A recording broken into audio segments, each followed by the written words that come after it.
June 12, 2026, nakapagtala ang mga seismic monitoring stations ng mahigit 200 na seismic events sa iba't ibang bahagi ng Pilipinas.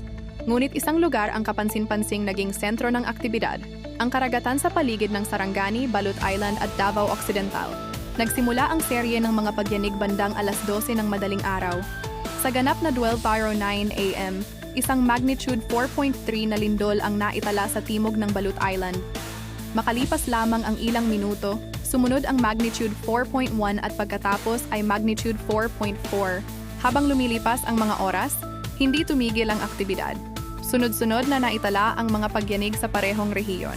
Karamihan sa mga ito ay nasa magnitude 1 hanggang 3, ngunit patuloy na nagpapakita ng aktibong paggalaw sa ilalim ng karagatan. Pagsapit ng hapon, naitala ang pinakamalakas na lindol para sa araw na iyon. Bandang 1:14 PM, isang magnitude 5.1 earthquake ang tumama sa karagatan sa timog kanluran ng Maasim, Sarangani. Sa kabuuan, 4 na lindol na may magnitude 4 pataas ang naitala sa pangunahing swarm area noong June 12. Kabilang dito ang magnitude 4.1, magnitude 4.3, magnitude 4.4 at ang pinakamalakas na magnitude 5.1. Ang kapansin-pansin sa pangyayaring ito ay hindi lamang ang lakas ng ilan sa mga lindol, kundi ang dami ng mga naitalang seismic events sa loob ng iisang araw. Mahigit 200 pagyanig ang na-monitor, kung saan malaking bahagi ay nakasentro sa paligid ng Sarangani at Balut Island.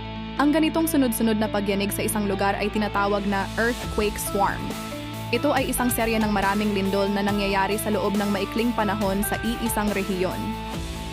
Sa ngayon, patuloy na minomonitor ng mga eksperto ang sitwasyon upang makita kung magpapatuloy pa ang seismic activity sa mga susunod na araw.